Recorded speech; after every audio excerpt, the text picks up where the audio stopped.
Well, hello, good evening. Once again, it's the O&G StrikeZone. We got a full house backfield once again. Bryan Fulford, Kelvin Rozier, and off assignment. Looking looking a little wiser is none other than Marcus Green. Marcus, good to have you back. Welcome back, my friend. Well, thank you. I was keeping tabs and watching on the day after to keep up with everything, and once again give you guys your flowers. But yeah, it's good to be back. All right. Kelvin, what's good with you, brother? Man, I'm like a fat kid in the candy store. Whoa, hey, Marcus is back, man. You know, the show as a whole again. I'm feeling great, man. Everything is wonderful, man. All right. How's everything with you? It's good. It's good. You know, checking the earring count. Checking the what? Checking the earring count to see if you got both of them in. Oh my goodness. Feeling good. You know, the basketball season's over. And you know, so what? Yeah. Tough me. It's a little earlier than normal and what we're used to, but it came to an end. So yeah, time to start go through the process now, you know, and figuring out spring and you know, all the fun stuff that comes with it. So it is what it is. But you know, I'm doing well. Man. Doing well. Didn't lose too much of myself on Super Bowl Sunday. So it's all good. It's all good, man. All good. Welcome and hello to the FAMU Rattler Nation joining us. We're the O&G StrikeZone, where we talk about all things related to Florida A&M University athletics and culture. We are alumni of the prestigious university, and where we talk about all things, you know, large and small. And so we are part of the Black College Sports Network. So we appreciate everybody who's watching us on YouTube, MyJBN online, or you could be watching us on our O&G StrikeZone YouTube page, which a lot of times all the shows that we do, we cut up some of the interviews that we do and we post them there. So any of our past segments of whether it be coaches or some of our more detailed segments, you can go and get those snippets over at O&G StrikeZone on YouTube. We also run them back on our Facebook page. So we say hello to people who might be watching us on Facebook, whether it be the Black College Sports Network Facebook page or our O&G page. Hello to everybody watching on X or Twitter. And hello to everybody watching on Instagram if you're watching us on Instagram Live.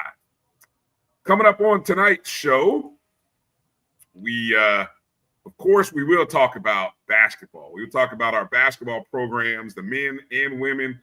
The men get a sweep, the women split. So we took 3 out of the 4 games in Texas. So a pretty good trip. Another great road trip. Very similar to the road trip. I don't know. Did we win 2 in Mississippi, or was it 2 and men won 2, women lost 2? I can't remember. No, that one was 2 and 2. But anyway, it's good seeing the Rattler Nation, and I saw some good videos of Rattler Nation. The Houston Rattlers showed up big time for the men and women, so that was positive. That was good to see.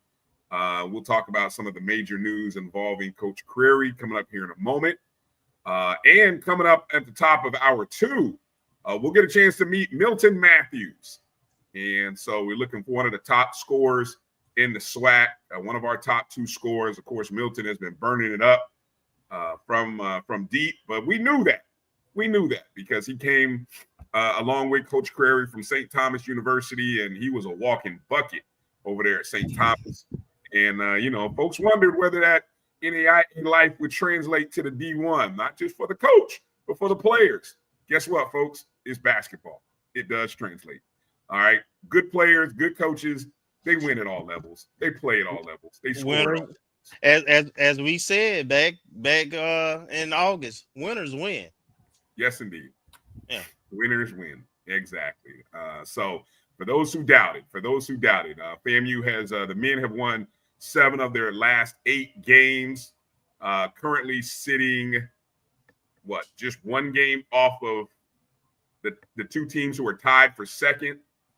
Big game on Saturday against one of those 2 teams. So it'll be an exciting basketball homecoming this weekend on Saturday in the Lawson Center. But so we'll get into that.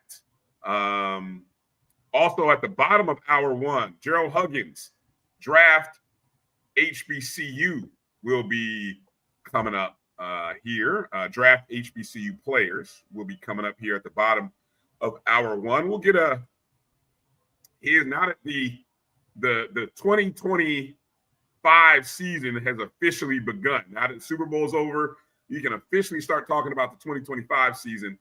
So we'll kind of find out from him what this particular season for HBCU players, as well as our own beloved Rattlers, will look like. So, it'll be a good conversation. We've had Gerald on before, so it'll be a good chance to catch up with him. And we're probably, I don't know how many weeks away from the Legacy Bowl, HBCU Legacy Bowl in the end of the month. Weekend. Oh, well. No, 20. Yeah, 22nd, 21st, 22nd, somewhere around there. Okay. Time it flies. I thought it was the end of the month, but look at that right here, coming up at the end of the month. So we'll kind of pull up some information and let you know which players from FAMU are in that. But before we get going, we get too deep down the road. Let's kind of roll through the roll call and say hello to the family that's joining us. Of course, go to MyJBN online on YouTube or the O&G StrikeZone on YouTube if you want to join us there. You can also catch us on Facebook at MyBCSN1, the Black College Sports Network Facebook page, or our O&G StrikeZone Facebook page as well. Now, somebody must have got the memo. That Marcus was coming in, because I didn't even know, Kelvin, Marcus was coming in. Marcus, Kelvin's asking me. He's like, "Yeah, we got Marcus today. I'm like, still on assignment or not?" But apparently Jimmy Mack knew, because Jimmy Mack coming in well before. Good to see you, Jimmy. Good call. See that, Marcus? They were thinking of you, man. They knew you were going to come in, knew you were going to make an appearance. Hey, they better than me. I'm going to be honest. I said, Marcus done abandoned the brothers. He's just done left us. He had his doubts. He had his doubts. I was on the fence though, Marcus. I ain't gonna say yeah. I just kept telling people you're on assignment. You know, that's what I learned. That's what we do. I learned that from Doc. Dr. Cavill. That's what we, when one of the triumvirates missing, we just say, he's on assignment. Yeah. So there you go. Bull, good to see you, Bull. Thanks for checking out. We are. FAMU is looking good to start the season. Ezekiel Love, thank you for checking in. Good to see you as well. Alice, Ken, good to see you. Thanks for checking in. Marvin Allen, checking in from Duval County. Hello to you, Marvin. We say hello to Gail. Hey, Gail. And we salute Gail and say thank you for being the latest subscriber to our JBN YouTube page, where you can join and help support the Black College Sports Network. So we appreciate you, Gail. Thank you for your support.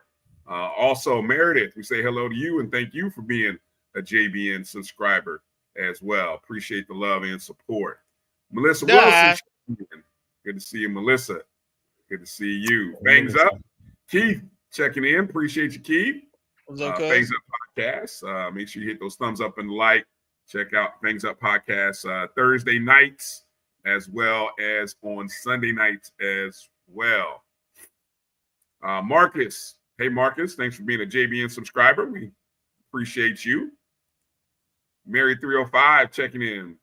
Good to see you, Mary. Thanks for being a JBN subscriber. Ashton Harris. Picola. Good to see you. Good to see you. channeling his inner spirit. his spirit animal, I guess. I don't know, whatever you want to call it. Appreciate you. Oh my goodness, man. Oh, wait a minute. Can you do that one again? I misread it the first time. Which one? Oh, EA? You completely yeah. See? Channeling his inner spirit. That's EA right there. Hey to you, Area. Good to see you. Thanks to you for joining in. Tough weekend for our softball team. Man, I tell you, first game out the box, we were one out away? One strike away, I think. One strike, one out away from walking out with a win to open the season. And with a runner on, we lose game number one of that series up there in Macon. And we ended up losing game one. I think was the final score, 2-1 or something? Walk off. Yeah, walk off. Was it 2-1 or 3? No, it was 3-2. I think it was 3-2. 3-2. Yeah. 3-2. 3-2. We had a 2-1 lead going into the bottom, one out away. And the ladies fought, but came up short in the other three games. But they'll get a chance to regroup this weekend. They're coming up to the Atlanta, Georgia area. They'll be in Covington in the HBCU event that's going on up there, the softball tournament event. So we'll make sure to mention that here. Great opportunity for you Atlanta Rattlers to get over there and support the ladies under Coach Beal. And if you missed any of our conversation with her from last Wednesday, that episode or that portion of that conversation will be available on the O&G StrikeZone page, or you can go back and watch the show, or you can download it off the BCSN Pod Zone as well. What up, Tony? Good to see you, Tony. Thanks for checking in, brother. Tamara T. What's up, Tamara? Checking in. Thanks for being a JBN subscriber on YouTube. Watch JD TV. Thank you. What's for up, checking JD? in. Montre Bennett, say hello to you as well. Hey, he been on the same trip with Marcus. Yeah. It's been a minute since we seen him. Okay. What's up, Montre? Thanks for checking in. Good to see you. Chuck Hunt, always a great friend of the BCSN, always checking in all the way from Monroe, Louisiana. Good to see you, Chuck. Hello, little baby. Thanks for checking in. Appreciate you. Good to see you. Yeah, Marcus, see, look, folks, glad to see you back. Marcus, glad you made it back. Well, thank you. Thank you. James Austin. What up, James? Good to see you. What's up, James? Yeah, indeed, Chuck. You saw some good ball if you got a chance to watch. Appreciate you. The boys look good out in Texas Southern. They did look good. Larry Sargent, thank you for checking in. Good to see you, Larry. Hello. Good to see you. Hello. Good for checking in. JT. Good to see you, JT. Alice McCullough checking in from the 561 down in Palm Beach County. Demetra checking in. What's up, hey, Demetra. Good to see you. Thank you for checking in. B Starks checking in from the A. And thank you for being a JBN subscriber. Hashtag free Marcus. No truth to the rumors that Kelvin had started that hashtag movement there, Marcus. Appreciate you coming in. Ashley C. Good to see you, Ashley. Thank you for checking in. You guys make sure to check out Fang Exchange, Thanksgiving. Still going on right now. Don't forget. Good to see you checking in. Thank you for checking in. Sermon Jr., thank you for being a JBN subscriber. All right. Yes, indeed. The gang is all here. Good that we welcome all haters. It's all good. We lovers and haters are all welcome, Adrian. Good to see you, man. Thanks for checking. Hey, when you're a rattler, you're used to haters. So, come on. Ain't nothing but a thing, right? All right. Let me pull up my notes here. Man, I can't. But okay, so see, EA must have started a movement. I saw somebody just tweet out Justice for Miss Sykes. Come on, stop it. Stop it. See what you started, EA. This must be a thing. But anyway. All right. So the news that came out, let me trying to pull my article up. Give me a second here. Because I want to make sure we get all the details correct. And I saw Gerald had posted something. So as of this afternoon, FAMU Board of Trustees, the committees were meeting this today, right? Full board, I think, is tomorrow. Correct. But the committees were meeting today, including the athletics committee, which is the same committee that initially rejected, and if I'm not saying it right, correct me, that rejected the 3-year contract proposal from former AD Sykes back in July, which we all thought was a formality, given the fact that the contract was, in essence, the same contract that Coach McCollum had the 2 previous times he had signed, including his initial contract and then the one that he signed as a renewal.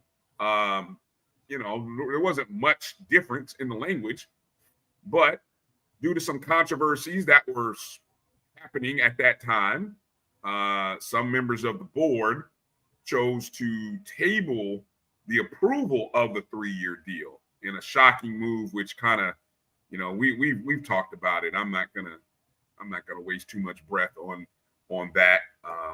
But it was an embarrassment among all the things that were happening during the summer. Just add that to the pile, add that log to the fire, and it was just one more black eye for former administration. Well, today corrective measures were taken, and the board, or I guess what we could say is AD Suggs presented a 2-year, what essentially is a contract extension. But, I don't know what the numbers look like compared to the original 3 years. But essentially, it's the 2 years that should have been part of the 3-year deal. Of course, he signed a 1-year deal, which came courtesy of former president Dr. Robinson, because he had the ability to do that. And so, the 2-year extension puts Crary right back amongst, what this is the first year of three years. And of course, I'm going to give lots of credit and props to Director of Athletics, Vice President and Director of Athletics, Angela Suggs, on working behind the scenes to make this happen. The 2-year extension is worth $330,000 for the coach. The extension includes the salary of $160K during next season, and then increases to $170 in year 3. So yeah, I think so. Initially, I don't know where that falls in terms of. There was some discussion that happened during the committee in which I don't know which trustee had asked about the terms, the length, or even the contract value. Did you catch that part of it where I think he indicated or noted that it was still lower than some of the other contracts in the SWAC? Did I hear that correct, Kelvin, Marcus? Yeah, it is. I didn't listen to the meeting, but it is lower than a lot of the coaches in HBC basketball as of right now. Right. There were several incentives that were also a part of the contract, which I'm trying to see if I can find those incentives, but they're standard incentives, which usually come along with winning the conference, possibly being coach of the year, things like that. I know also Coach Crary, through his non-conference scheduling, has met many of the financial incentives or bonuses that he was tasked with doing, which is also one of those things that every mid-major program, especially at the HBCU level, goes through with trying to go out and earn enough money, so to speak, for the department, for the program, however you want to spin it or however it works. Different schools do different things. But he's went well over whatever the minimum or the mandate was. And so I think that some of the incentives came with that as well. As I said, you guys correct me if I'm wrong there. What's your major takeaway here? I'm going to try to do a little digging on the other posts. I know Rattler Nation Blogspot had some details on the incentives and stuff, but I want to step out of the way, give you a chance to talk on this a little bit, Kelvin and Marcus. Let Marcus get in. Yeah, well, I guess my opinion is I don't want to say well deserved, and not that the season has gone, I guess, to be expected and maybe a little better, but I would say I can't think of the right phrase, but it never should have gotten to this point. I was always in disagreement with, given the 1-year deal, only because of what it projects and what it speaks to as it relates to the professionalism of how it went down. And so I'm glad that Coach got a contract that would seemingly preserve some longevity, even if it's just 3 years, based on whatever happens with the seasons going forward and this year. But I think it's appropriate that it should have been done. I don't think it ever should have come to this point. In terms of the salary, I don't know the full scale of the range of salaries across the different schools in the SWAC or schools that are our peer groups that are mid-majors. So I don't know, can't speak intelligently enough about that, but you have to be competitive. You can't just, throw anything out there and expect anybody to take it. And I view Coach Crary as something we've talked about often here and other places about being a launching pad, that if you want to get someone from a different level of collegiate basketball and not only help have that person bring enthusiasm to raise the standard of the program, but make it an attractive place if and when he or she gets elevated to another position or another school, that it's attractive enough. And part of that is the salary, and part of that is the enthusiasm and the foundation of the program that's either being built or rebuilt. Mm-hmm. Go ahead. What you got there? Okay. Kelvin, we lose him? Looks like he's frozen. Yeah. Oh, no, he's back. Go ahead, Kelvin. Well, I think a couple of takeaways. For me, it's important as a former sports administration straighter that we do things that are industry standard and that is professional. So the industry standard says all head coaches get multi-year deals, and this one should have been the same way. There was no reason not to. Another takeaway is the timing of this. The timing was important. We couldn't allow us getting into the tournament and this not being done and approved. That would have put us in a very difficult position. And we still may be, to be frank, but with the success he's having, but so I'm sure there'll be some offers potentially moving forward from other institutions, maybe maybe other HBCUs, frankly, which is when we talked about pay. But at the end of the day, the scale is the scale. It's a step up. He's doing a good job. He has kids that are a lot of our players will be returning. So we're in a good place when it comes to that. So it was important to get this done. It's correcting the wrong, in my opinion. And I want coach and everybody to feel good about being at FAMU. Mm-hmm. And so hopefully this let him know he's appreciated. Yeah, definitely. I think that's that's the major thing, and it shows a lot of faith because originally when Coach came in April, he came up to FAMU with sort of the intent that various departments or groups were going to cover some of his expenses prior to him officially beginning in July. I don't know if that happened.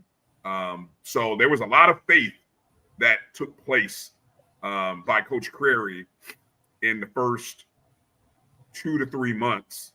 And then on top of it, this goes to show to the character of this man and this coach to be able to still recruit. And he told us, in one of our, I think one of our first conversations with him, or maybe I had talked to him offline about this, many of the guys who he brought in, they came on his name. They hadn't even stepped foot on FAMU's campus yet. So it was merely a lot of these guys that we're seeing have success right now came to FAMU because of him, right? And then imagine going through the shock of seeing, okay, that the person who hired you resigns, is asked to resign, whatever, however you want to describe all of that. But that has to leave you shaking, and really, you talk about being a man of faith and putting it in God's hands and knowing that, God has put you in this place for a reason, and that trusting the process. I mean, that's asking a lot for a man with a family, so a lot of credit to Coach Crary for showing and having that faith, for putting that trust in AD Suggs, and behind the scenes, AD Suggs working with the board and the various members probably of that athletic committee to squash whatever concerns they had, that as this team started to win, right after we got out, we start the season in the SWAC 0-3. After we got past that first 3 games, this team has been hot. I mean, this team is sitting right now just 2. I got the standings pulled up right here. We are sitting tied for third. Yeah, exactly. Tied for third, and again, 7 of the last 8 after starting the first 3 games 0-3. And remember, Coach said that the first 3 games of the season he thought were 3 of the toughest teams. Who were they? They were Southern. Well, actually, they were Bethune, who is now sitting tied for second, right? They were Southern, who is in first place, just lost their first game after winning the first 10 straight. And then Grambling, who was the defending conference champs. That was our first 3 games. And we probably still weren't healthy walking into those 3 games. So once we started getting guys back, once we got over that, then this team has started to click, and now they won 7 of the last 8, currently sitting again at 7-4 in conference play. We take on Jackson State on Saturday, who sits 1 game in front of us, tied for second with Bethune at 8-3. And we are 10-12 overall, which I think for mid-major programs, there's only 1 team in the SWAC right now with an overall winning record, that's Southern. But for us and Bethune to be just 2 games under 500, that too is important, because we all know how hard it is very early on in the season. Okay. Let's see. We could finish the season. We could finish that. Yeah.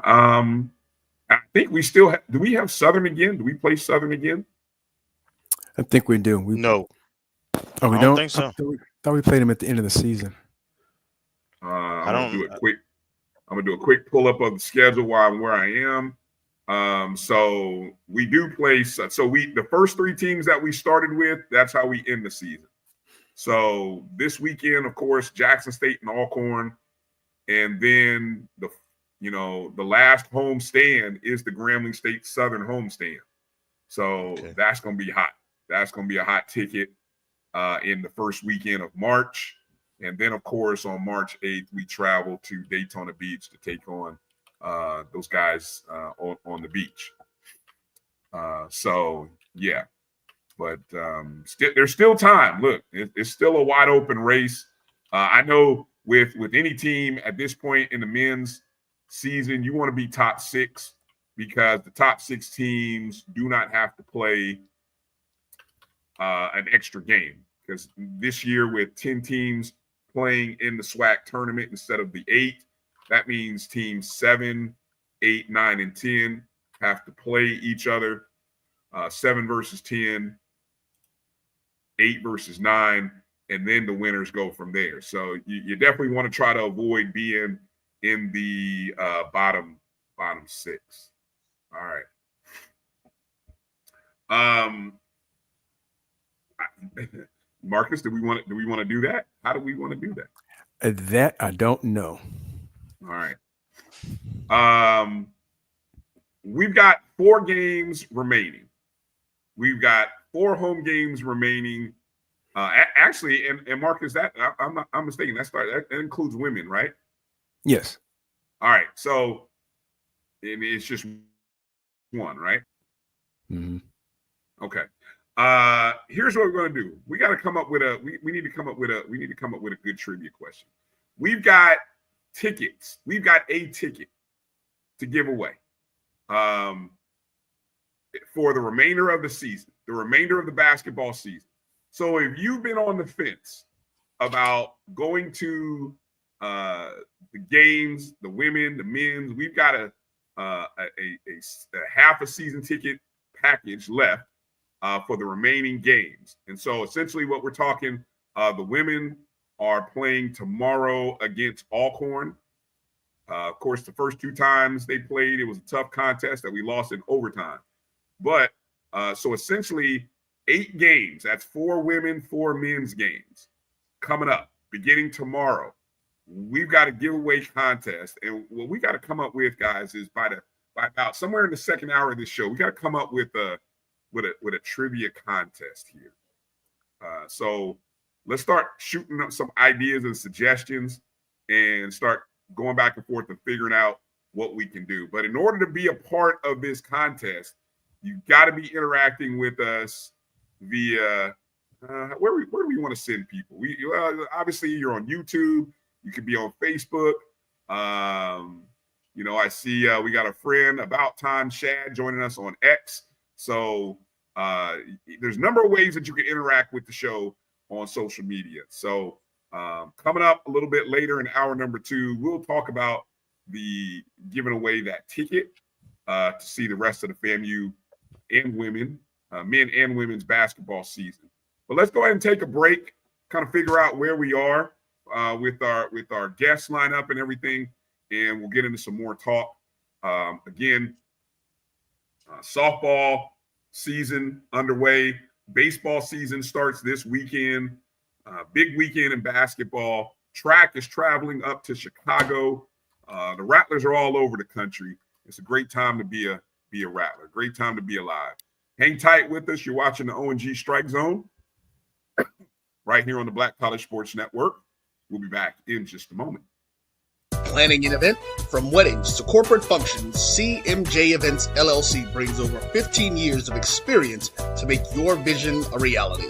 Based in Metro Atlanta and serving statewide, even internationally, we provide versatile event planning and authentic catering cuisines tailored to your needs. Whether it's pre-game meals for student athletes, fundraisers, weddings, corporate functions, CMJ Events LLC is your one-stop solution for exceptional service and unforgettable food. Our diverse culinary heritage means we cater to all cultural tastes, dietary needs, and food restrictions, making every meal uniquely yours. Let's make your next event unforgettable. Visit us on all social media at CMJ Events LLC or email us at cmjeventsllc@gmail.com. Also give us a call at 404-664-3882 so that we can start planning now. This is the Dean of the College of HBCU Sports, Kenyatta Cavill of Dr. Cavill's Inside the HBCU Sports Lab with Mike Washington and Charles Bishop. Come mix it up in the lab where the course lecture is in session every Tuesday from 6 o'clock p.m. Central Standard Time on Facebook Live, YouTube Spreaker, or the BCSN app, as we discuss all things about the HBCU sports culture, including exploring the week that was in the sporting HBCU diaspora, as well as the upcoming week of HBCU sports. With me, the Dean, the College of HBCU Sports, on Dr. Cavill's Inside HBCU Sports Lab with Mike Washington and Charles Bishop. Course lecture dismissed. You're looking for the latest information on Southern University sports, the Southwestern Athletic Conference, and HBCU athletics. There's only one place to go. Tune in to the Carlos Brown Show, exclusively on the Black College Sports Network. Thank you guys for what you do for HBCU athletics. This is a fantastic avenue for all of us. This is our ESPN, so we love what you guys do. Bryan, AD, Roy, all you guys at BCSN. We really appreciate what it is that you guys do for us.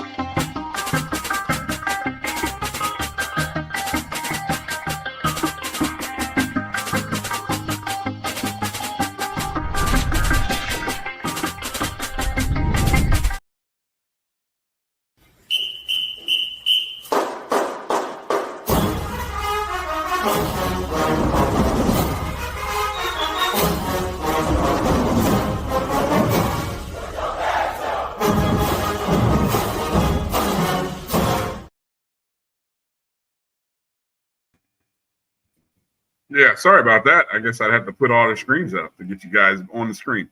Welcome back to the O&G StrikeZone. Bryan, Kelvin, and Marcus here. I guess we're going to kind of move forward. Thought we would have Gerald here joining us, but might be some delays or some things going on that we're not aware of. Coming up again at the top of hour 2, expected to be joined by Milton Matthews. So we'll see, and we'll keep our fingers crossed that comes through as well. But while we're talking basketball, gentlemen, let's go ahead and let's do a quick recap from the Rattlers trip out to Texas. And let's kind of start with kind of in order of the way things shook out. And we'll start with the Lady Rattlers first, who took on Prairie View A&M on a Thursday. And man, did we look sharp. We looked really sharp from the jump in that contest. FAMU ended up winning that contest 65-48. We out-rebounded Prairie View 49-22 in that contest. We outscored Prairie View 21-8 in the third quarter, which was a big quarter of production for us. We held the Panthers to only 30.8% shooting from the field for 17 turnovers. And how about our good friend of the program, Cheyenne McEvans, with a double-double, 24 points and 16 rebounds. Then on Saturday, the ladies took on the number 1 team in the SWAC, unbeaten Texas Southern. This was a tough game to try to analyze, fellas. I don't know, and of course, both of these games were on YouTube, so via the Prairie View Athletics and then the Texas Southern University Athletics pages. In the Texas Southern game, we were at one point in the second quarter, we had a 6-point lead in this contest with about 5 minutes to play. Then Texas Southern went on an 8-0 run, took the lead, would end up closing with a 1-point lead, 32-31. Okay, so as troubling as that run was late in the second quarter, what was even more troubling is what took place at the start of the third quarter as Texas Southern jumped on us with an 8-0 run, grabbing a 9-point lead in the first 3 minutes of the ball game. Got to as much as 10, and I don't think it ever got closer to maybe 6 in the fourth quarter in that contest. We were outscored in the paint 54-30. The transition buckets were not there for us in this contest, as we were outscored 17-5 in fast break points, including 13-2 in that second half alone. A tale of two games for FAMU. Even though we lost that contest 77-70, I mean, we scored 70 points. That's pretty good, but just a tough loss all the way around. Your thoughts, guys? I'm gonna turn it over to you guys here. I need to step away for a quick second. Go ahead. Well, with the women's team, if you watched us all year, we go through quarters where we always have that single digit quarter. And it's typically the second quarter or the third quarter. Sometimes it's the fourth quarter, but we do go through scoring droughts. And part of that, the challenge in that scoring drought typically is turnovers and transition defense. We foul a lot, and we have some empty possessions. So I think it was really important that we got the win on the road against Prairie View. We knew that Texas Southern being undefeated was going to be a challenge. It was very encouraging that we played as competitive as we did, and we're really close to elevating ourselves out of the pack on the women's side, but we just 1 or 2 players short, and we know we got those 2 players who are not available to us. We don't play good enough defense to overcome some of our other deficiencies, and we get in foul trouble, and when that kind of contributes a lot of times to our scoring inconsistency or production. But it was very encouraging that it went to Texas and they got the split, and they played well, pretty good, both games. So I think that's all we can ask for, and we need them to defend the home court now, because now they're trying to position themselves where they are, not in the middle or the bottom of the pack. And the way you do that is defend. You split on the road and you win at home. So they got 2 pretty good teams coming in that can present some challenges, and we got to find a way to get both of them if we can, starting tomorrow. Yeah, and I was able to check in a little bit on the Texas Southern game on YouTube, and it seemed like, and correct me if I'm wrong, it seemed like at the end of the third quarter, it seemed like that's when it started to slip, because it was nip and tuck, and then there was like a lull right at the end of the third quarter going into the fourth, if I remember correctly, where we started to see some separation, and we didn't have the fluidity and consistency that we had that kept us in most of the game. And then that's where that deficit came in, and then we're fighting against that the whole rest of the third and the fourth quarter. So, those 2 players, whatever contributions they could make are being missed. And we just have to continue to fight and battle to make sure that the missed opportunities that we had in terms of upsetting the number 1 team or sneaking one on the road, losing by a few points previously in the season doesn't come back to haunt us in terms of playoff seeding. I thought we agreed, Kelvin, not to mention their names. Did we talk about this last? I heard Coach mention this on the 220 Club, Coach Gordon, that unfortunately those 2 young ladies, it did not sound like in listening to her that they are going to be back this season. Yeah. So and this is still a good team. I mean, true. We think about what we're missing without those 2 young ladies, but they're not coming back, folks. It sounded pretty definitive when she was at the 220 today that the 2 young ladies, you know who they are by now, most names, but hopefully they return, because I think what could have been will be exciting holdovers, because Coach, something that Coach mentioned that I don't know if anybody caught today. She mentioned 8 players that are in their final season this year. 8. Marcus, it'd be something to look into. But she mentioned that there will be eight players playing their last season this year. So that was pretty astounding. So I know you do a great job of tracking that, and we'll kind of see where that goes. Let me give you guys a couple of numbers, because I see in the comments, talking about our foul situation. I know our turnovers. We average about 22 turnovers a game. That's a lot. That's way more than what you can successfully win games. But I found when I went diving through the statistics on the SWAC website, did you know that FAMU, we are the third highest scoring offense in the SWAC right now, averaging 67.6 a game, behind Texas Southern, of course, who we just played, number 1 team in the conference, unbeaten, and Grambling. We're also the number 1 team in field goal percentage at 42% from the field.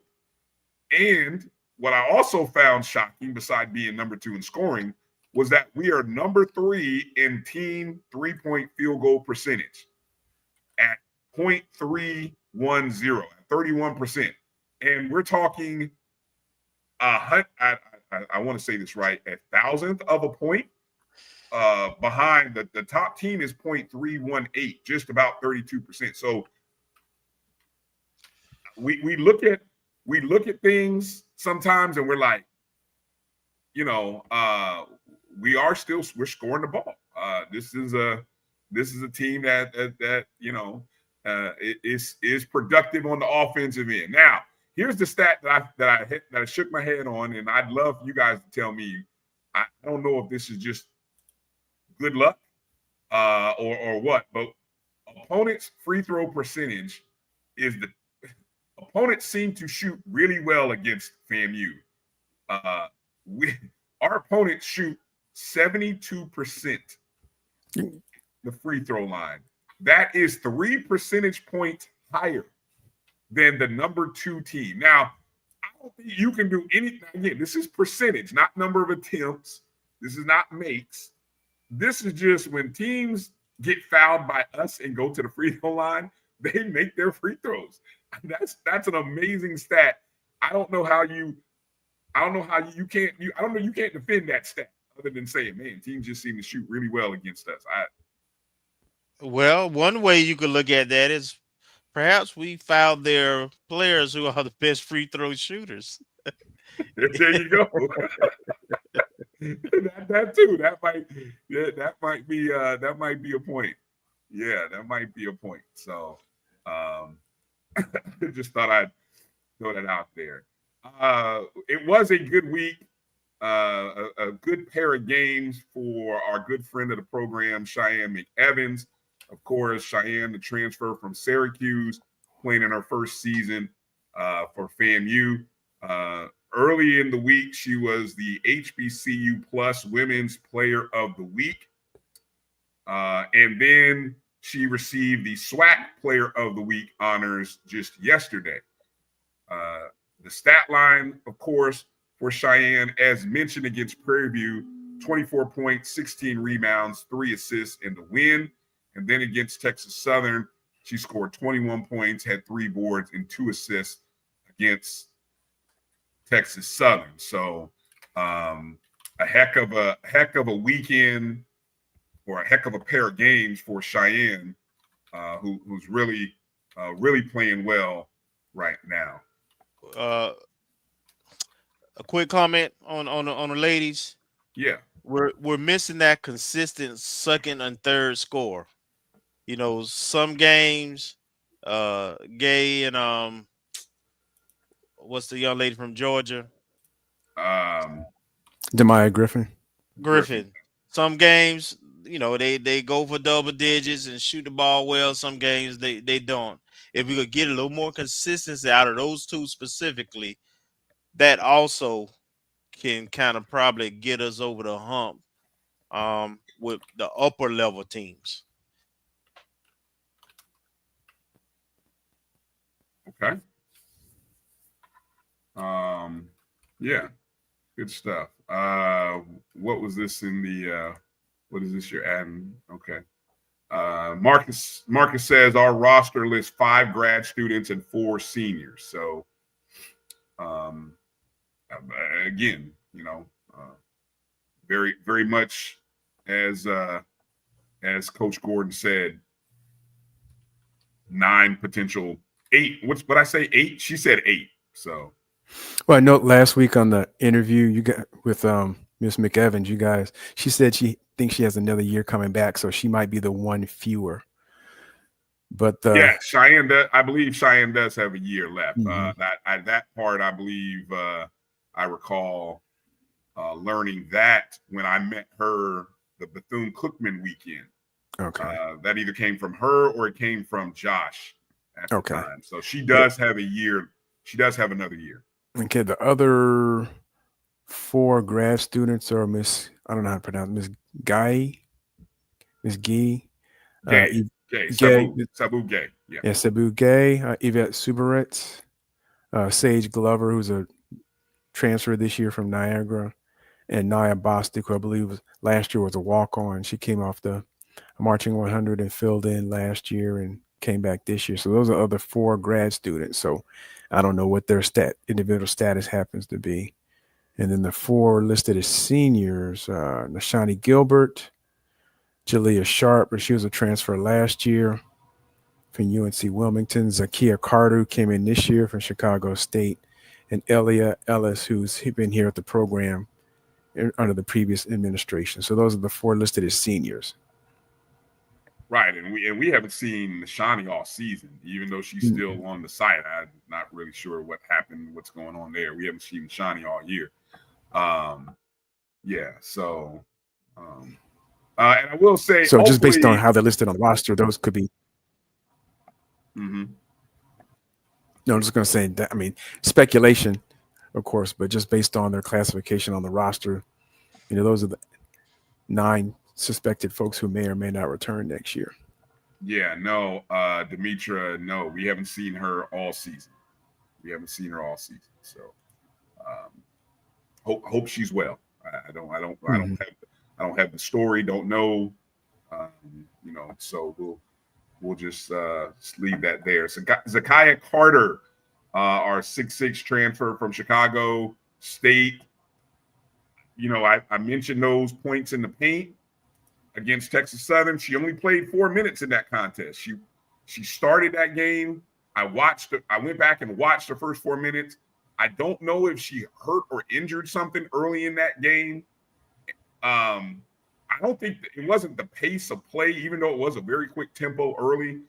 Texas Southern had a post player who honestly, she looked about 6'4", 6'5". Now she had a little wider base than Zakiya, but still having the 6'6" in there who can be productive, I think has been helpful. But she didn't have a good.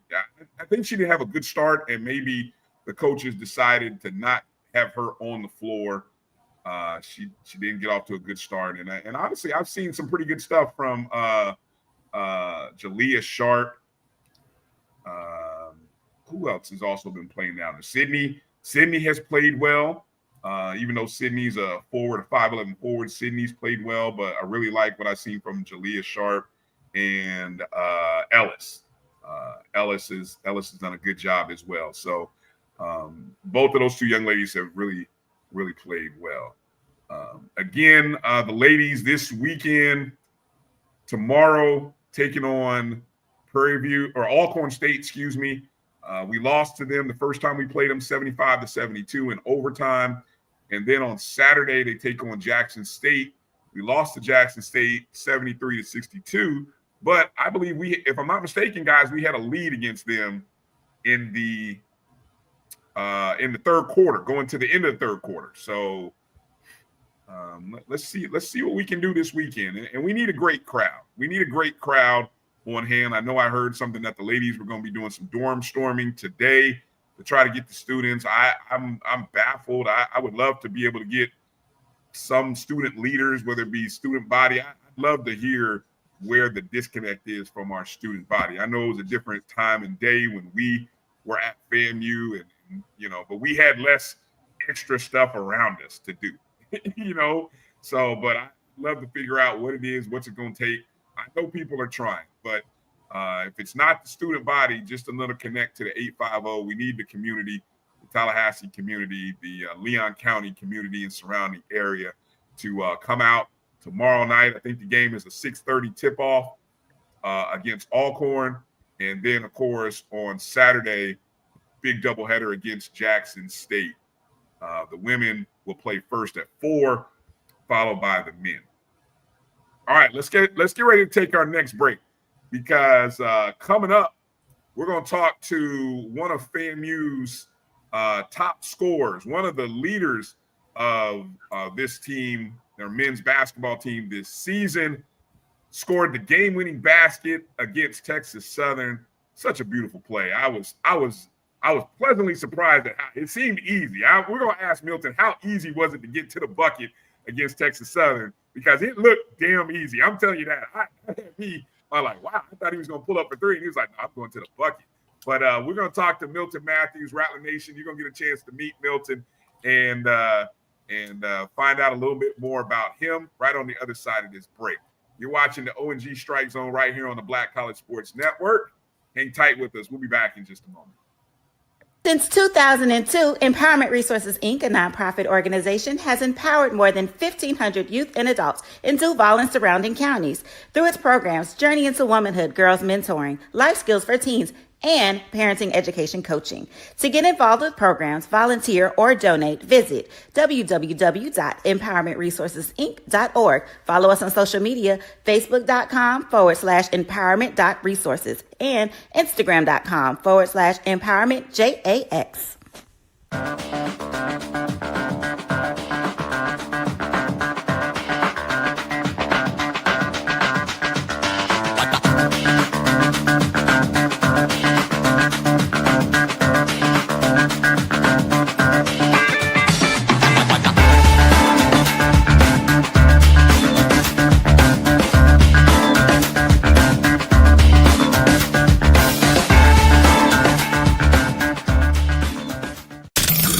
The human voice has always connected audiences with experiences. Major brands all across America have trusted Kever's voice time and time again.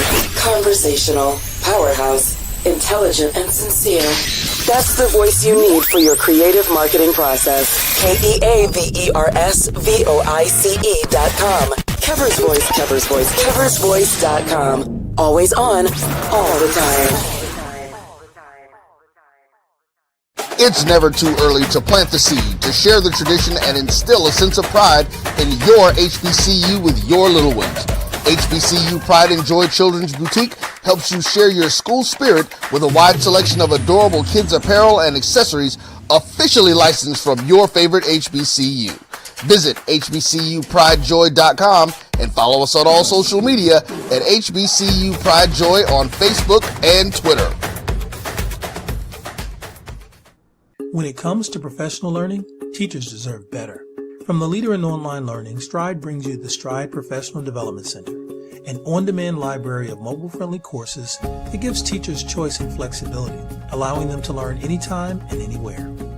Our dynamic courses provide bite-sized learning and help educators advance their knowledge while also gaining professional development hours. It's time you take charge of your learning. Visit us today to get started.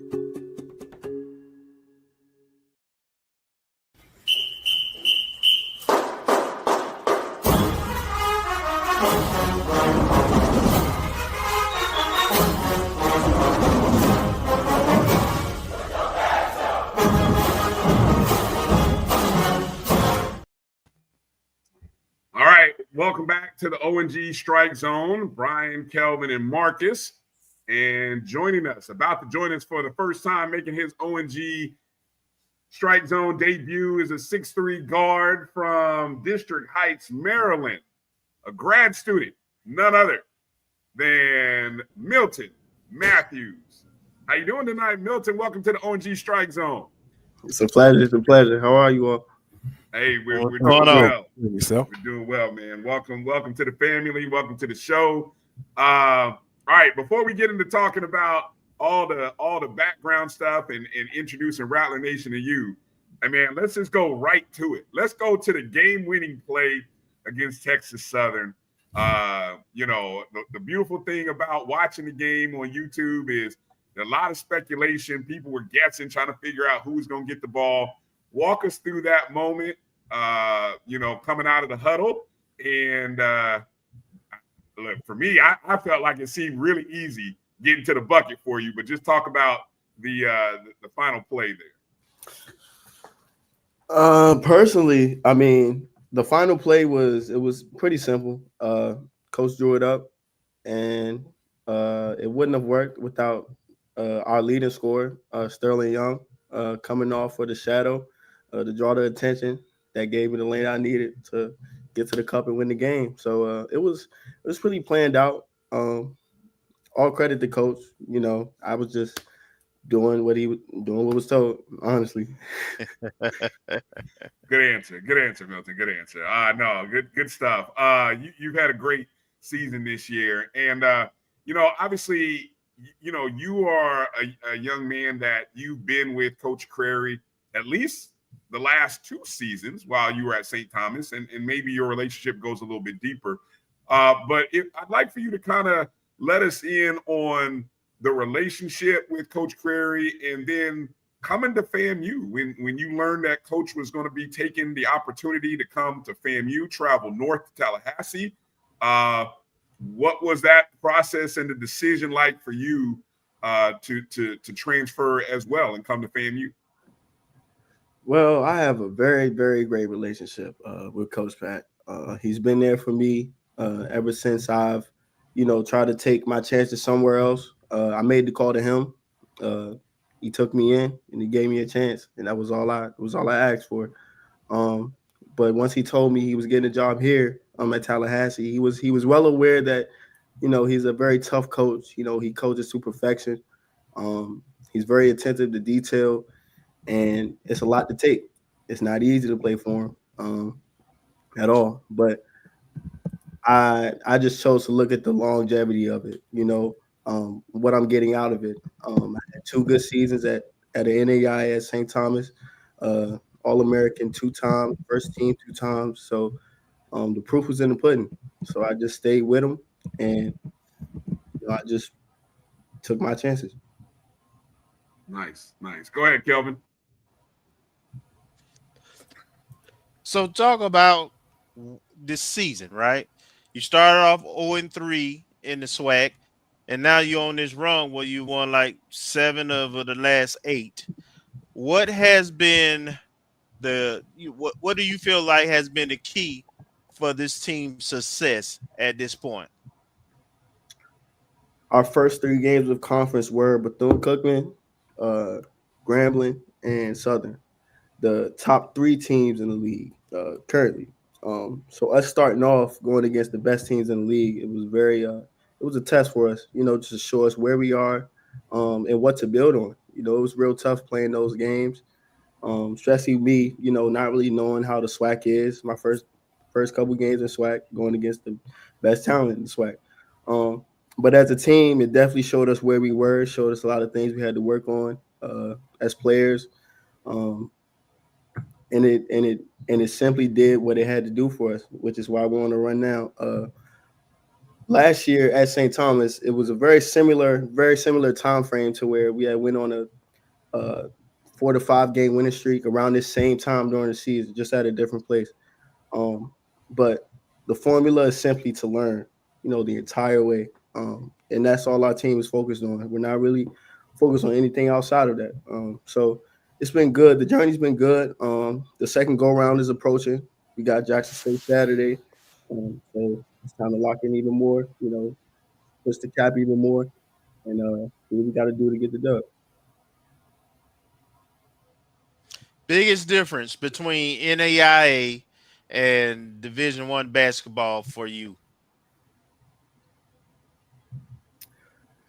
Biggest difference for me is I would say less mistakes. It's small room for error. The possessions mean more. Every play means more. More detail, more hostile environment, intensity. I will say it's a little more fun. It's more competitive. You got guys in your face. It's definitely a lot of competition. It's a lot of great players at this level. But yeah, I would say the attention to detail. Games weigh a lot different at the D1 level. So I would say it's the attention to detail. Okay. Okay. Go ahead, Marcus. Mr. Matthews, thank you for coming on the show. I wanted to ask you a question, but I'm going to elaborate just a teeny bit, just to give a little background.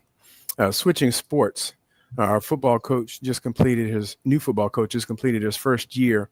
And in the preseason, he mentioned that the success of the team will depend on how well all the new pieces and the existing pieces mesh. Using that same mindset or frame of mind, how would you describe how the team has meshed and how it's contributed to the success that you've seen during this run with all the new pieces and new coaches and new environment for a lot of players? Well, it started in the summertime. It was me and a couple other guys. I remember Sterling Young being there, and a few more other guys. But the journey was long. It was hard, man. Getting up every day, working out 2 to 3 times, and not really knowing who your teammates were. I didn't have a hard time getting close to my teammates. They didn't have a hard time getting close to me. But it definitely got sticky as we started getting to the court. We started putting in the hours. We started meshing our games together, to play to win and not play for our individual selves.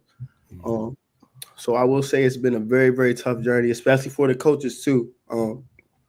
They've had to learn how to keep us focused, keep us going, keep our confidence high. Because we are the unfortunate, but there are no excuses. Our coaches preach that, our staff preaches that. So it was definitely difficult in the summertime, preseason, getting our games to mesh together, to play together, to win games. But as you can see, it's working. We're working, we're progressing, and that's all that matters. Thank you. Yep. Milton, tell us, give us a little background. You're a grad student. Tell us a little bit about your major, in that area, your areas of study right now. I'm an interdisciplinary major. I was just informed that I was granted another year. So I'm going to go do a master's somewhere, just not pretty sure where yet. But yeah, I'm from PG County, Maryland. Grew up in District Heights. I love basketball. I love what it's doing for me, my family. I'm a one generation graduate. So when I graduate in the spring, I'll be the only person in my family graduating.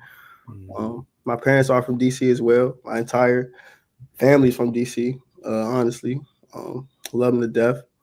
And they're why I do it. They're why I'm here. They're why I make the sacrifices I make. They're why I make the moves I make. And I'm happy to be here. I'm super happy to be here. Super happy to be a Rattler. And I'm super happy to be at the Hill.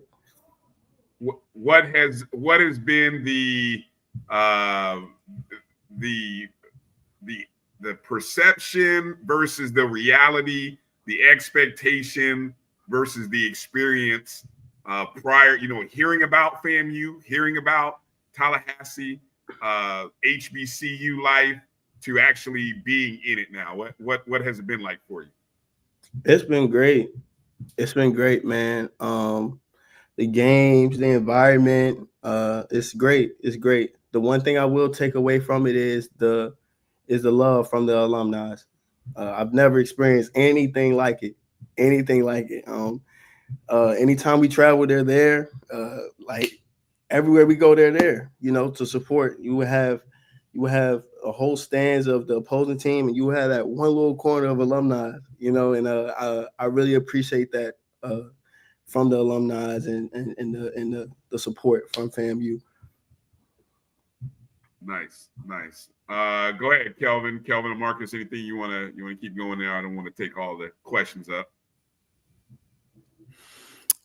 One quick question. Now, you're from the greater DC area, and typically, and I think I might have asked this some other, basketball related guests that we've had. That area is basketball dominant, and not necessarily the same case when you come down south. Now, how much different is it to you, or do you feel like we can foster and grow the basketball fandom to maybe reach some degree of what you're accustomed to having grown up in that DMV area? The DMV area, it's a lot of talent that you will not see. I will say that. From when I was a kid, just going to Rex every day, just playing basketball after school, it's just a lot of those guys aren't seen. A lot of those guys aren't heard of. And if you realize you're doing it every day, so playing against those guys, competing against them, you become better. But for me, a regular kid, like regular kids in PG, they would literally just go and they're getting better and they don't even know it. And that's why you have so many kids out there in that area that can play, but that aren't seen. Coming to the South is not really much different. There are players in the South that compete. But I will say that what separates the DMV is the equity, the amount. You can go from Silver Spring, Seat Pleasant, you can go anywhere and you will find them. So I would honestly just say the depth. That's pretty much it. It's a lot of talent in the South. There's a lot of competitiveness in the South. Where did you go to high school up there in PG County? So I went to Dr. Henry Wise my freshman year. Then I went to school in Southeast DC called Somerset Prep. It's a very small school, charter school. And then my last 2 years, I went to Rock Creek Christian in Upper Marlboro. It was once called Clinton Christian, but they switched it to Rock Creek. Okay. And what was it like when you now one of the things that I've always maintained and felt, because of HBCUs or most mid-majors, you have a schedule that the non-conferences, you're going to be playing teams from the Big 12, ACC, SEC, the Big 10. I mean, your first 4 games of the season were where you guys traveled to take on TCU, SMU. You went back to Maryland, then you played Florida.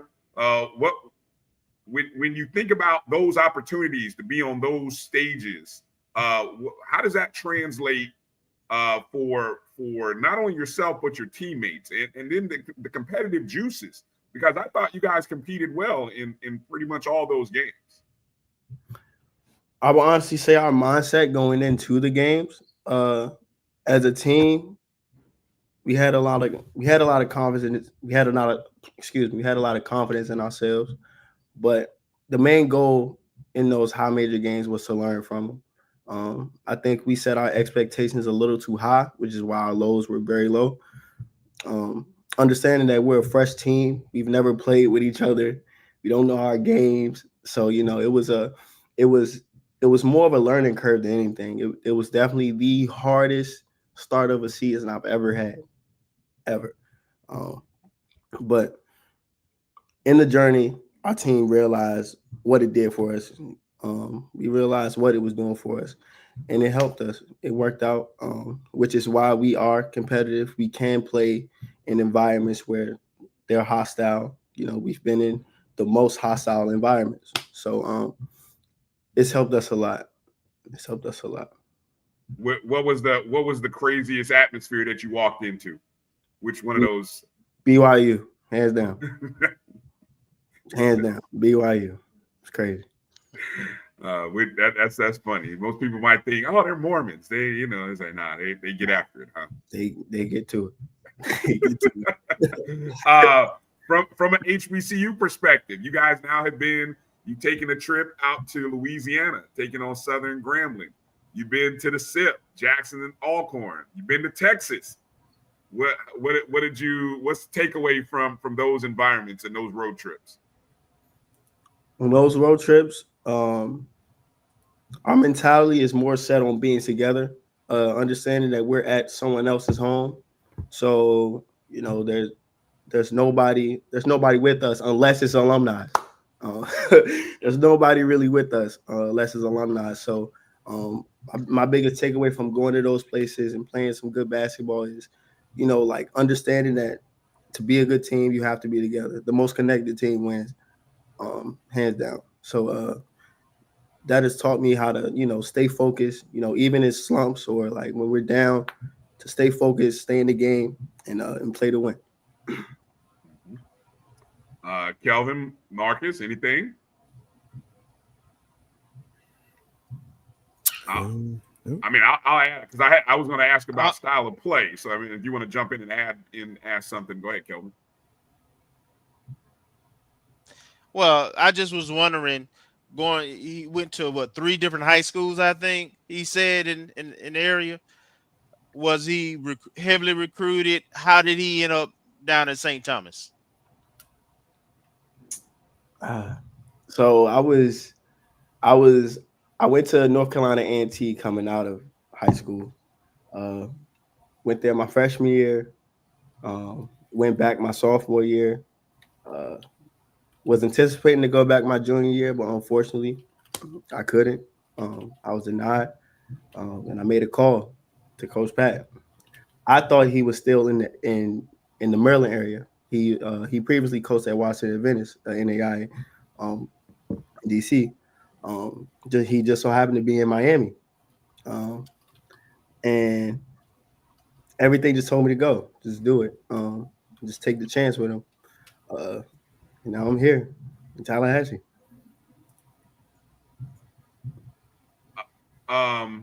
Style of play, Coach Pat.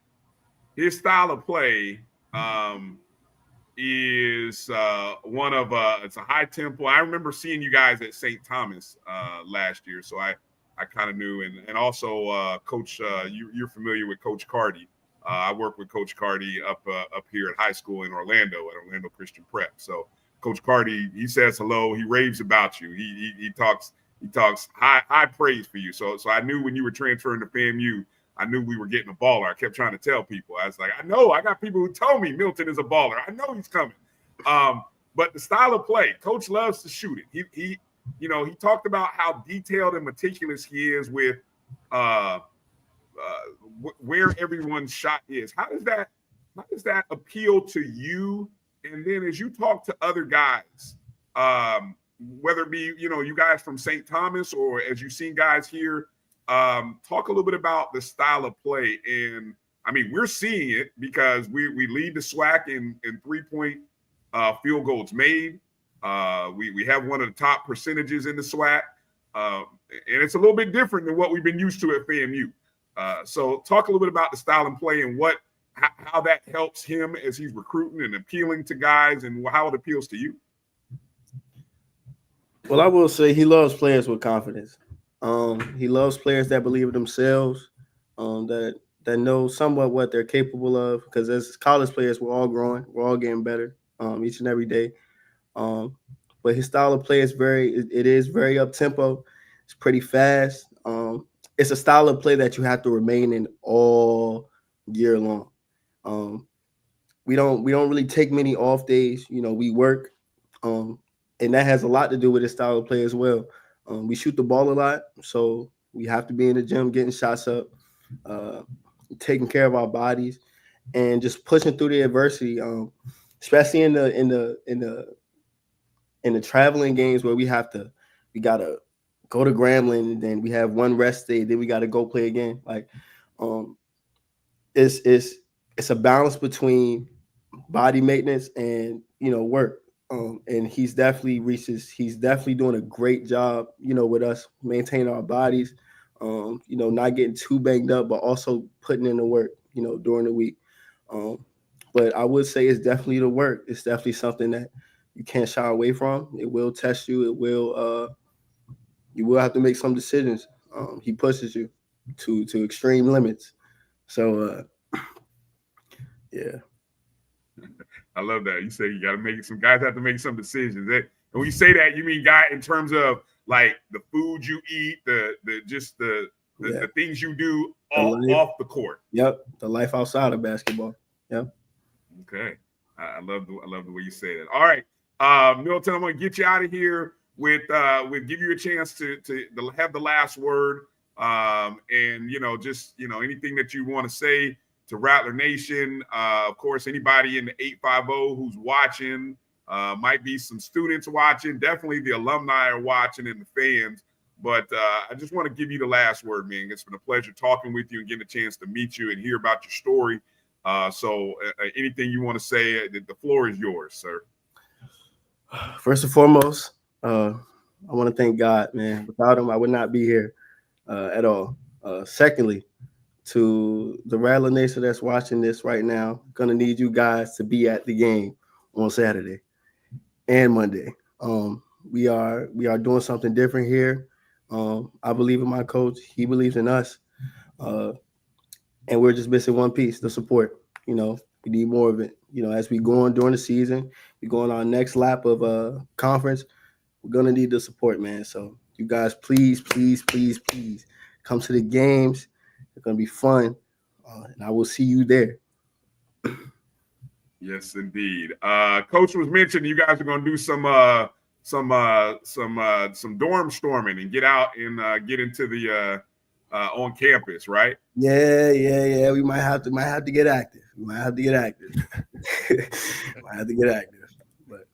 man, it's a different age. When we're not gonna tell you how long ago, but when we were on campus, man, we were there. We know it's a different generation you guys are these days, but winning translates, and you guys are a fun group of guys to watch. We love the confidence. We love the swagger. We love the play. The good thing is shooters shoot, players play, and winners win. And when I look at you and I look at your teammates, that's what I see. And so, we want to wish you much success the rest of this year, good health. And I know I got a good feeling about this weekend. I got a feeling Lawson's going to be packed. You're going to feel it this weekend. You're going to feel it from Rattler Nation this weekend. So thanks for coming on, Milton. Appreciate your time tonight. Much success. And look forward to a great finish to the regular season, man. And we look forward to seeing you in Atlanta, definitely. All right? Bless you all. Bless you all. Thank you. All right. Good luck. All right. Milton Matthews, ladies and gentlemen. Yeah, good stuff, man. Good chance to meet him for the first time and talk with him. All right. Well, Marcus has got the call, the back call. What up, Coach Pat? Don't make me. Can I bring you on, Coach? Give me the thumbs up. I can bring you on. Come on, Coach. 1 minute. All right. Exclusive. Here we go, ladies and gentlemen. Guess who's coming out? Hold on. I'm gonna make one quick change here. Bryan. Marcus, don't go anywhere. It's Coach Pat. Don't go anywhere. You can't go anywhere. Look who's joining us, ladies and gentlemen. None other than Coach Pat. Coach, I'm not gonna let you get away, man. What's up, fellas? Yeah, Hello. How my boy do? Man, we Great. see it. Wonderful. We see it, Great. man. He did a great job, man. We see it. Good stuff. All right, man. Coach, first off, congratulations. All the other stuff. But just give us the I won't keep you too long because I know it's a late night. Your thoughts on the wins over the weekend. Was there one that was, I know they're all tough, winning's hard. Was there one that was tougher than the other? Break it down for us from this weekend. Well, Texas Southern is Texas Southern. 10 championships in 15 years. Johnny Jones, the class of our conference. Major market, Houston. I like playing in a big city, a big game. And so, that was special just to see the banners and then go in there and perform. And then Prairie View is a ridiculous campus. I never been there before. So going there, we really struggled the previous week against Alabama State against Alabama State with our maturity. Just coming off the 5 straight wins, I don't think we handled it well. Starting with me, I don't think we handled it well at practice, and shoot around definitely not. And it was a great lesson for us. We talked about it before the game. I was not pleased before we played. Of course, you asked me about the wins, but I'm gonna go back to the losses. Sure. I wasn't pleased. I wasn't pleased with everybody, and wasn't pleased with myself. And happy that we really got back to it, and then playing Prairie View, right after a big win like that, we didn't let down. I actually think Prairie View was the best we've played so far. We had a couple of minutes there where we just, they made shots, but our defense was really good. Petaway, leading scorer in the country, he really struggled. He was 5 for 17. When you look at what we did defensively against those 2 guards, number 2 from Texas Southern, and then Petaway, number 11. Those are 2 of the top 7 scorers in the league. Everybody wants to talk about the threes. Nobody's talking about our defense. We need to get some love on this defense. I got you. We're out there like hands on people and fouling aggressively like everybody else does. We played.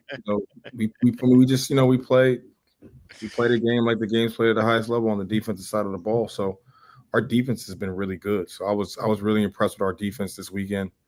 And how we played, and I was really happy for my guys. Kelvin, anything, Marcus, very quick, because I know don't want to keep Coach long, and I know Marcus is the clock's ticking on Marcus. The only thing I want Coach to do is the. Go ahead, Kelvin. Yeah, I just want Coach to talk to Rally Nation about the importance of showing up and supporting the team. And I got to say, Coach, I love it when things are happening in the game. You don't think the crowd is participating enough. And I love that you try to bring that energy, and the crowd responds to that. So you keep doing that. But just talk to Rally Nation about the importance of supporting this team. We're doing some really good things. It's a good product to watch. Just talk about the crowd. You got to come watch my girl BG first. She got a big game tomorrow. So got to come see her play. I'll be here to see her play. And you just got to understand, like, you make a difference. Like you might not feel like you make a difference. I wish people would stop typing online and come to the game and cheer. I mean, if you come to the game and you cheer, it's just a difference. And really, we got to get on our students. I'm going to go and do whatever I can tomorrow, whether that's, the cafeteria or wherever, to try to round it up. I got to focus on the game, though. We were playing 2 better teams in the league, 2 of the better coaches in the league. Mo is outstanding. Landon speaks for himself, 2-time coach of the year.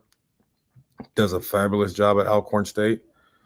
So, and I know those guys are competitors, and I know they're pissed off that we beat them there, so they're trying to get back.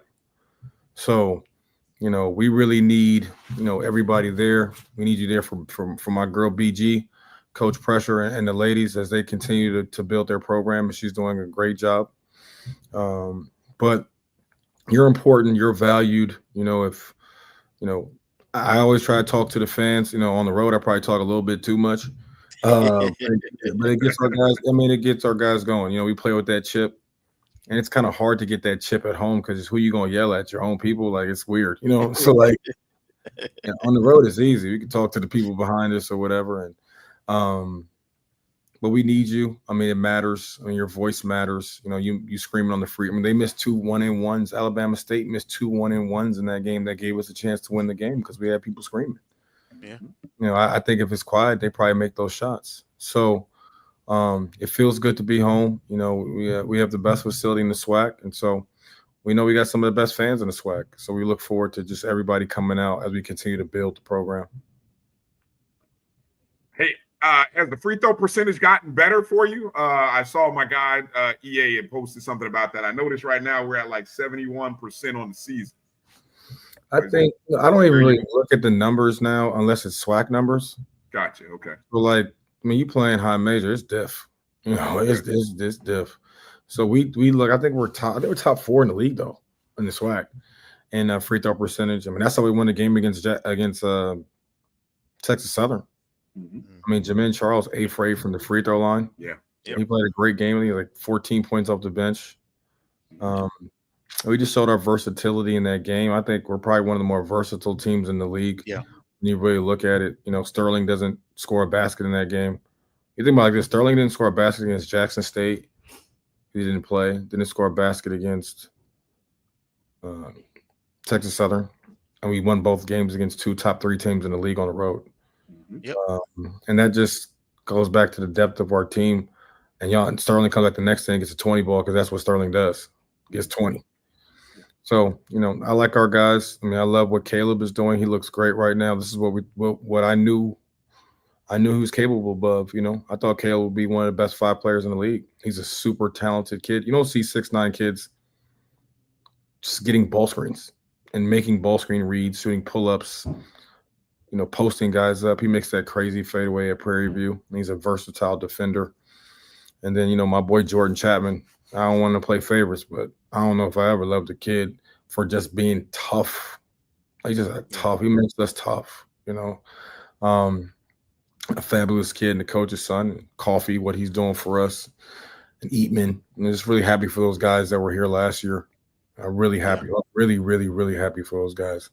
And we know we got a guy who was here last year that's a monster coming back. So we got to get ready, and we got to be ready to go for those guys in Jackson State and Alcorn this weekend. All right. Good stuff, Coach. Hey, again, appreciate your time. Thank you for everything. Let's go. Big weekend starts tomorrow. As the ladies take on Alcorn, and then we got the doubleheader against Jackson State on Saturday, and then we close it out, the men, on Monday night. All right, Coach. Hey, man, get some rest. I know it's been a busy day, exciting day. Good health to you. Take care of that voice. Lots of tea. We want to watch some more film right now. We got to get it ready. I appreciate y'all. Thank you, Coach. All right, good stuff. That was our coach, Coach Pat. Good stuff. All right, Marcus, final words to let people know before we go to break. Let them know whatever you want to say or whatever you want to add or get out before you saunter off into yonder. You're on mute. Well, it's good to be back. Still recovering, but everything's going well. I'm just trying to keep everyone updated with the little things that I keep track of. So I'll try to make sure I continue to send you guys the info. And I do want to say I appreciate you all and Keith for holding down signing day last week. It was a great show. I caught the recording of it and listened to it, and just continue to be informative and supportive. So from a football standpoint, basketball, y'all doing everything, and all the sports. So just appreciate that and the opportunity to make contributions where I can. All right. Thank you. Appreciate you. Yes, definitely. There was some good intel. That was a fun segment. So appreciate all the slides and the work that went into putting all that stuff together, Marcus. Definitely much appreciated. Much appreciated. Coming up on the other side of the break, Kelvin and I will be back, and we're going to go to the Diamond, kind of recap softball's weekend and what's ahead for them, and then get into a little bit the baseball season preview stuff has come out, some of the preseason awards for some Rattlers, as well as the home opener this weekend right at Moore Kittle's field. You're watching the O&G StrikeZone. Hang tight. We'll be back after this short break right here on the Black College Sports Network. Let's face it, shopping for insurance can be time-consuming. That's why when it comes to your auto, home, and life insurance needs, make things simple and trust the experts at Allstate. They will help you get the coverage that fits your needs while helping you bundle your life, home, and auto policies. Bundling saves you money, sure, but it also saves you time, so you can enjoy the things that matter most even more. Contact me, Tammy Haynes, your local agent, for a free personalized insurance quote. Allstate, are you in good hands? There's a shot. It might be. It could be. Right field. Grand slam. What a shot. That's how you get hot, young fella.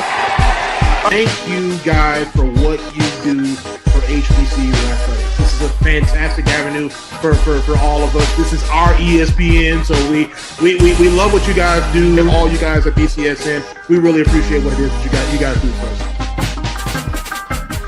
Are you hungry for authentic Caribbean food like jerk chicken, oxtail, red snapper, shrimp, tofu, and rasta pasta? Well, find your way over to Mango's Caribbean Restaurant, 180 Auburn Avenue, right next to Royal Peacock in downtown Atlanta. Them belly full, but we hungry. Mango's Caribbean Restaurant, open daily from 11 a.m. to 10 p.m. And on Friday and Saturday, we're open till 4 a.m. Come to Mango's and put some spice in your life. Oh, we've got a good thing going. Mango's Caribbean Restaurant, 180 Auburn Avenue, right next to Royal Peacock in downtown Atlanta. For more info or directions, call 404-698-3992 or log on to mangoscaribbeanrestaurant.com. For instant coupons, text MANGOS to 313131. Tell your mama hungry, papa hungry, brother hungry. Mango's Caribbean Restaurant, authentic Caribbean cuisines. Open up the door, tell your mama hungry.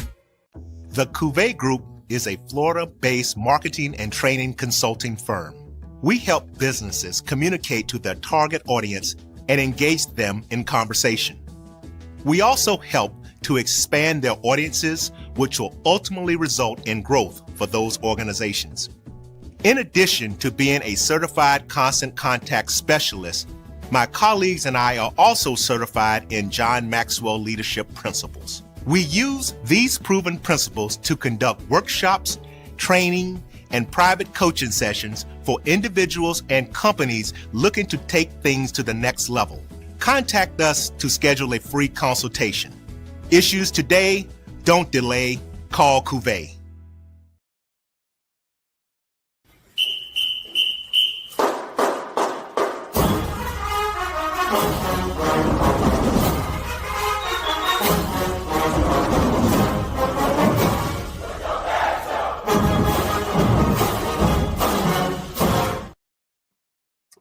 All right, welcome back to the O&G Strike Zone. I'm Bryan. That's Kelvin. Appreciate Milton Matthews for joining us. Appreciate Coach Pat Prairie for joining us. And, of course, hopefully you caught Marcus Green before he had to step away. As we come up here on the close of the show, we got to come up. I got an idea here, Kelvin, for our contest because we have a ticket, a season ticket for the rest of the FAMU basketball season, men and women. So it's only one ticket. It's not a pair. It's one ticket. So maybe you already attend games. Maybe you thought about buying tickets, but you haven't just yet. Well, okay. Here's an opportunity. So you could possibly partner up with the one ticket we have and then purchase another ticket for the remainder of the season. And then you've got your season tickets to cover you for the rest of the season. Okay. So did I explain that well, Kelvin? I don't know. No, I don't know. So, and these are good seats. Section G, row 1. That's pretty low, isn't it? Section G, row 1. Where is that at? Seat 9. That's row 1. But the fact that it's row 1. Now, I don't know, sometimes they get a little funny with the row numbers. Is there any kind of double letters going on before you get into the numbers? No, I think row 1 is row 1, and G is on the team side of the court. I sit on the opposite side, which used to be the team side, right? It used to be the team side. So you're facing the team, which is almost like the television camera view for those who might be familiar. So you're you're sitting almost, I don't know if G is directly behind the FAMU bench, but it's on that side. Right. That's pretty good seats. So how about this? Okay. For the first person in the chats who can tell us now, of course, Milton Matthews has a career high of 45 last year when he was at St. Thomas. He even scored a 44 in a game. Also has had a career high of 35. So he's had some pretty big nights scoring. But I'm going to focus in on his year here at FAMU. So the question on the floor to earn these tickets, the first person in the chats can tell us Milton Matthews' career or season high this year so far, season high and the opponent. Okay. So you got to be able to tell us the season high in points and the opponent. That's what we got to have. So the first person, again, this is giving away not a pair, but a ticket, Section G, row 1. So the first person who's in the chat, all you Google monsters and you typers, how quickly you AI. Yeah, exactly. However quick you can get to it. First person to type it in the chat coming in. I appreciate it. Troy Wright. Exactly. Come on. He says it's easy. So again, we're looking forward to seeing who can come up with that number. All right. While we wait on those responses to come trickling in, Kelvin, let's talk about softball for a second. Let's get over to the softball schedule. Again, starting off the season with some tough losses at the Mercer Bears Classic. Again, we mentioned earlier losing the opening game of the season on a walk-off home run, 2-3, or we lost 3-2 rather to Austin P. Then on Saturday, lost a doubleheader to St. Joe's, 7-2, and then against Macon, 4-2, or Mercer, 4-2. And then on Sunday, we turned around, had to play Austin P again, lost 9-2. So in all 4 games, Kelvin scoring 2 runs.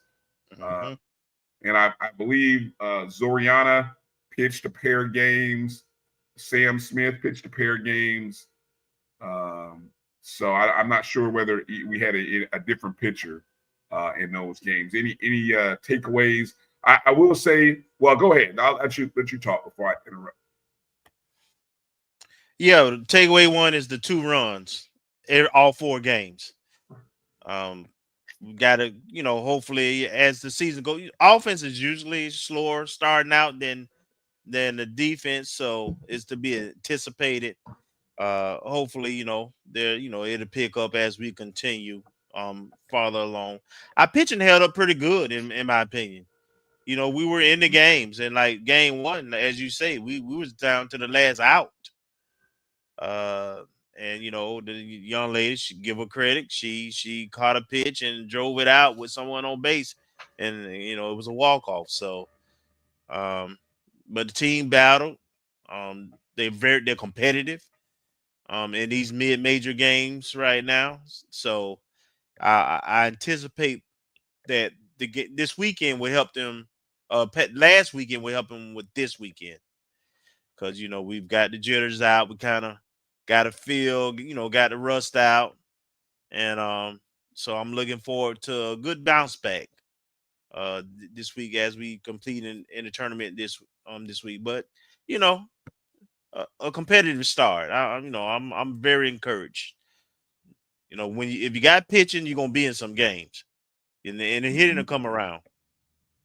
Yeah, I think the spotlight for me from an offensive perspective was Brianna Duggins, number 20. I think she had, in pretty much every game she had a hit.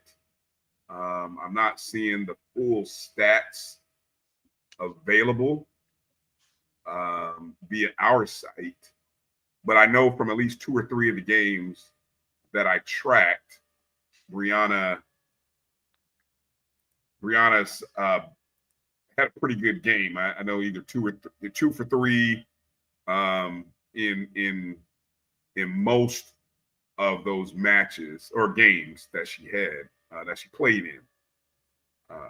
Unfortunately, I don't have any additional stats to look at, but I will say for this upcoming HBCU Classic tournament,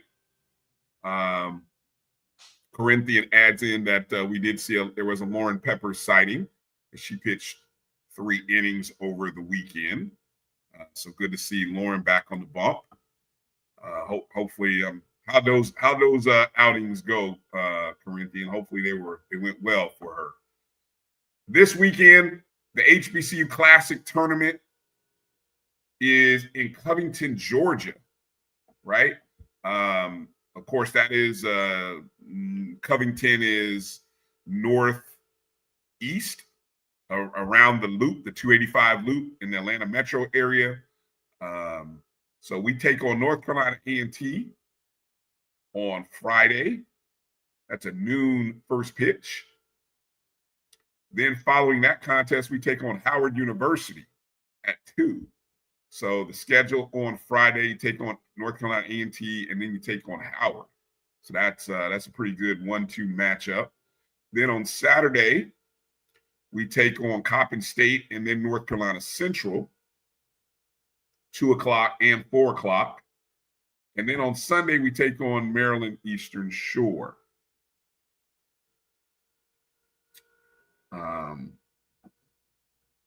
Any takeaways? I'm trying to. Do you have any takeaways on this weekend? I wanted to look up something real quick, Kevin. If you got any takeaway thoughts, I want to see what those schools did over their first weekend, because I know there were a few upsets from some HBCUs over the weekend. Yeah, I know Howard is a team that typically is pretty competitive in softball on the MEAC side, and Norfolk State. It's early, so everybody's last year's last year, so it's kind of hard to gauge what to expect at this point. Everybody's figuring out their lineups and rotations and game situations. So, this weekend is about, just getting a taste of victory, getting a couple of dubs and continue to improve. And I believe everybody in the tournament has that same mindset. Yeah. It's interesting, I will say, because some teams coming into this weekend are playing their first games. For example, North Carolina A&T, it'll be their first weekend, their first game.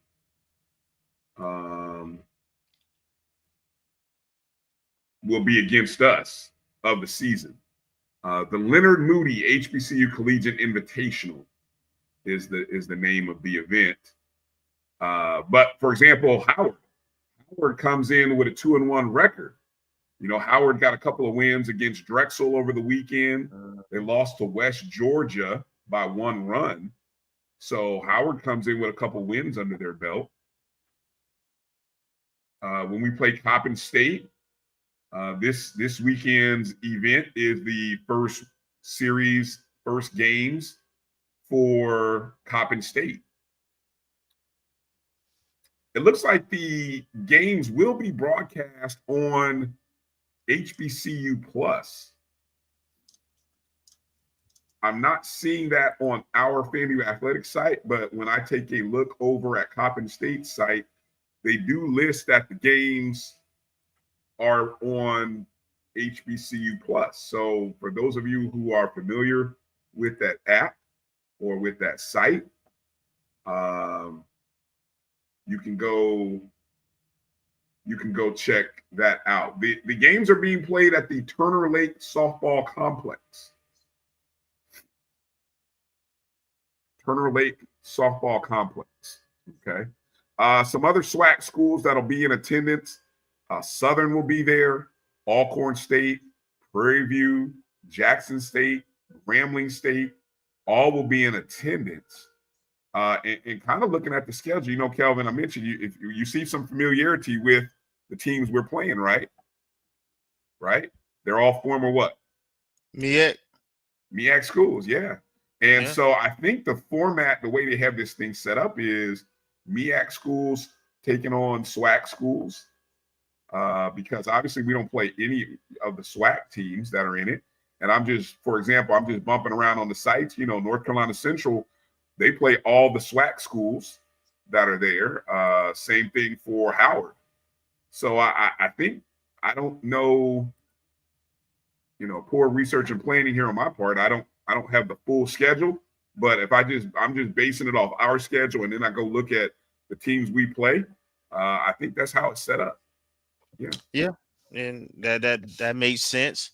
And I would like to see the MEAC and SWAC have those challenges in every sport. I think it's good for HBCU.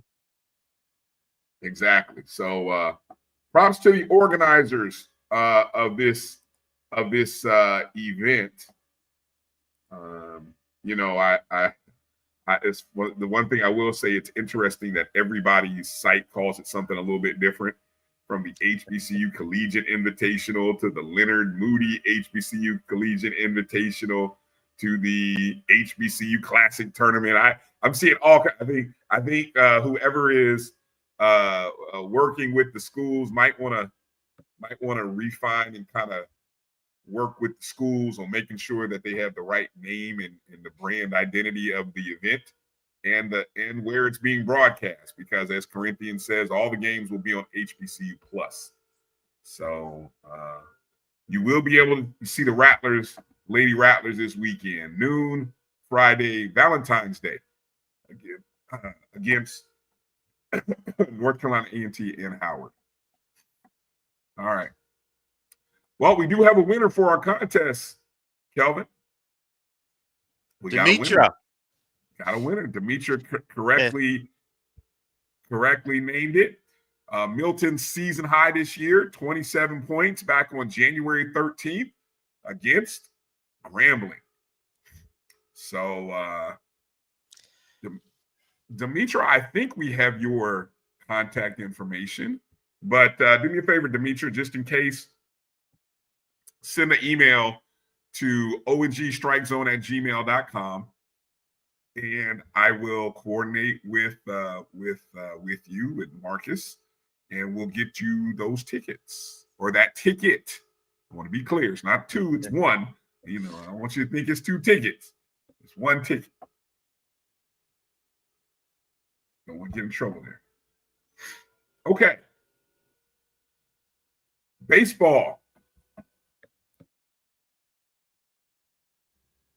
Mention some of those awards that we saw over the last couple of days. Kelvin, I'm gonna try to pull that information up that we saw from the SWAC. As the SWAC released the 2025 preseason. We got two first teamers, Popple, the catcher, and of course the SWAC pitcher of the year. So we have two preseason first teamers, and we're predicted to finish 5th in the conference this year, which is a little surprising. Although, you know, it's probably reasonable. We lost a lot of hitting, a lot of power. We have some pitching back, and we have some spaces there, but we did lose quite a bit of offensive power. So we predicted 5th. And it'll be interesting to see. I'm very interested to see this team early, because you don't really know what we're going to have in terms of the hitting consistency. You anticipate, you know, your pitchers will keep you in the game. We do have not only like the top 2 pitchers, but we do have a closer, or someone who served as one of the closers last year. So we're playing very good competition out of conference again too, which is coach always does, and it's early, so he's going to rotate players, and you know, a pitcher might be doing well, but he won't let him go 6-7 innings because he want to get looks at other folks. So it'll be very interesting this weekend to see what we look like, man. If we can get a couple of wins, man, that fifth place prediction probably won't hold up, but we'll see. Yeah, the SWAC predicted order of finish between let's see, the top 5 in terms of total points. You know, when they do all the total points, you can see it's very close between number 1, which is Grambling, with 156 points and 7 first place votes, followed by Bethune, Jackson State, Alabama State, and then us. We finished with 140 points, 2 first place votes, right? So a couple people thought FAMU could win this year. And if you go off the theory that you're not supposed to vote for yourself, but I don't know, the 2 votes could be, you know, the AD and whoever's the SID or who's filling that role. You know what I'm saying? But essentially, you know, the theory is you're not supposed to vote for yourself is what they say. But you can see what 4 teams from the East, the top 4 from the East, and then Grambling, who was the defending champs, right? I mean, and again, there's no divisions this year, so it's not like, you know, it's just open format. So kind of interesting to see that Arkansas Pine Bluff got a first place vote, even though they finished 9th in points, and Alcorn State got a first place vote, and they are finishing 11th out of 12. Pretty interesting. Preseason pitcher of the year, Caleb Granger. Caleb Granger, the preseason pitcher of the year. You already mentioned Brady Popple, first team All SWAC for as a catcher, making the second team. We actually had nobody make the second team. I thought we had maybe that was the Black College Nines list that I saw where we had because Caleb was the Black College Nines preseason pitcher of the year, and I think Brady made first team there, and then a couple other guys made second team, which the Black College Nines preseason rankings came out before the SWAC did. So just, and theirs includes, you know,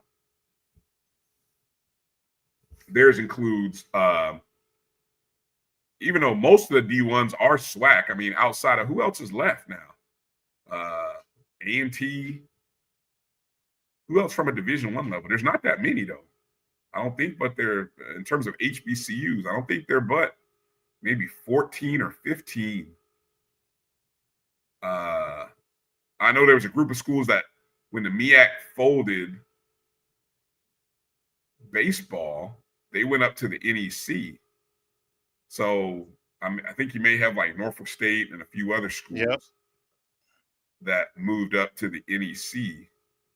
But yeah, I don't, you know, in football you have 21 Division I or FCS HBCUs.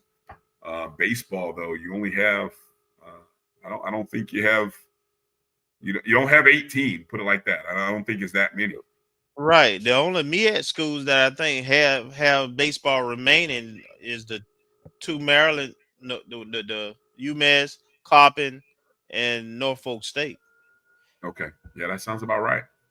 Yeah, because I remember when Central shut their program down. Yeah. Okay. Well, this weekend, the home opener for baseball, UT Martin is the opponent. First pitch is 4:00 at Moore Kittles Field. We doubt. Well, we don't know. We haven't received any word that'll be on Rattlers Plus. I know Hollow had asked that question. The reason why I say I doubt it, right now you got to remember there's a void in the SID area. There's a hiring process going on. So you basically got the students who kind of left over, and all the sports are playing. You got softball on the road. You got basketball homecoming. You got baseball. and I'm not even sure about golf or the other sports. But you got so much going on.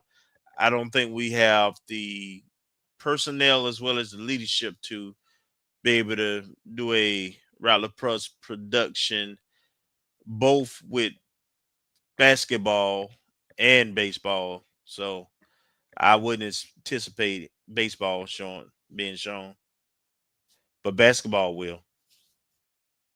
Okay. So I want to encourage you, if you're in town for the basketball homecoming, make your way over to More Kittles. Friday, Saturday, maybe even Sunday, and go check out the baseball game. Of course, those of you Rattlers in the Atlanta area, we want you to head out to Covington and go watch our softball team out there. The Chicago area Rattlers, go check out the Rattlers taking on, they're in a meet at the Windy City Invite in Chicago, Friday and Saturday. So then next weekend, guess what? SWAC Championship in Birmingham. Friday the 21st and Saturday the 22nd. So also the Legacy Bowl. Yes. Legacy Bowl taking place Saturday the 22nd in New Orleans at Tulane Stadium. Let me pull up the Legacy Bowl and kind of go through the players. Let me see if they have a breakdown here of the FAMU guys that'll be playing. I don't want to miss somebody. We know Jalen Goss will be.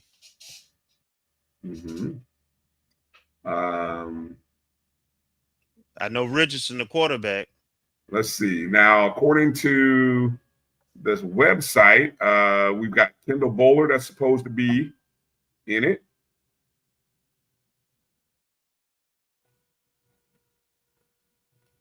Jamari Gassett, Jalen Goss.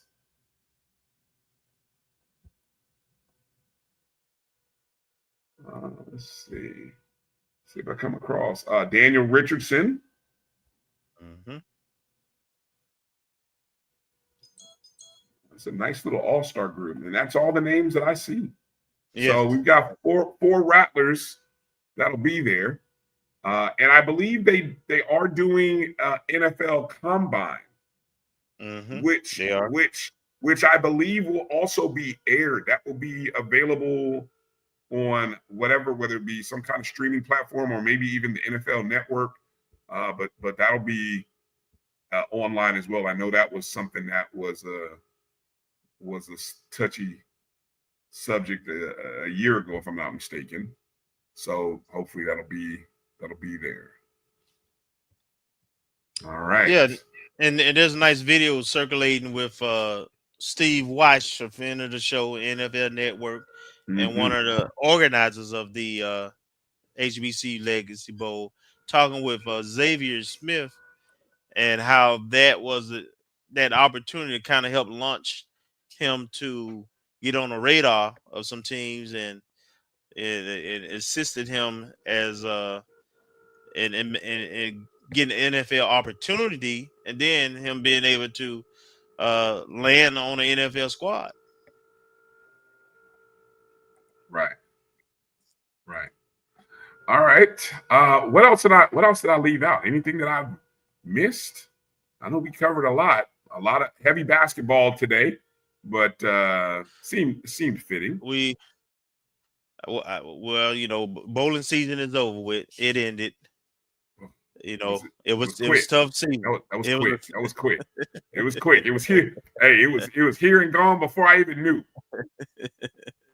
We'll just leave it at that. Yep. But they're going to be working again, and again they hired that the hire was a late hire in December. So in December, and you didn't have, you essentially had, walk-ons, tryouts to fill out the team. So we'll give coach some time to build it, and we'll evaluate come next year. But yep. Any tennis news? Let me do a quick search here. What do we know about tennis? Tennis got anything happening?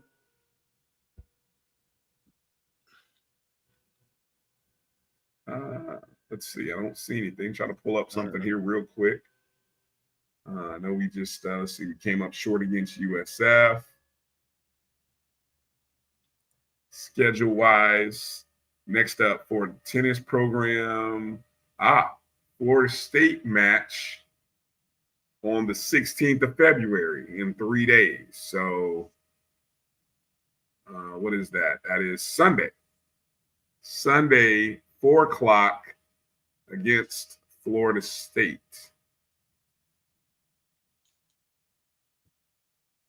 All right, so yeah, plenty of opportunities to get out and support Rattler Athletics this weekend.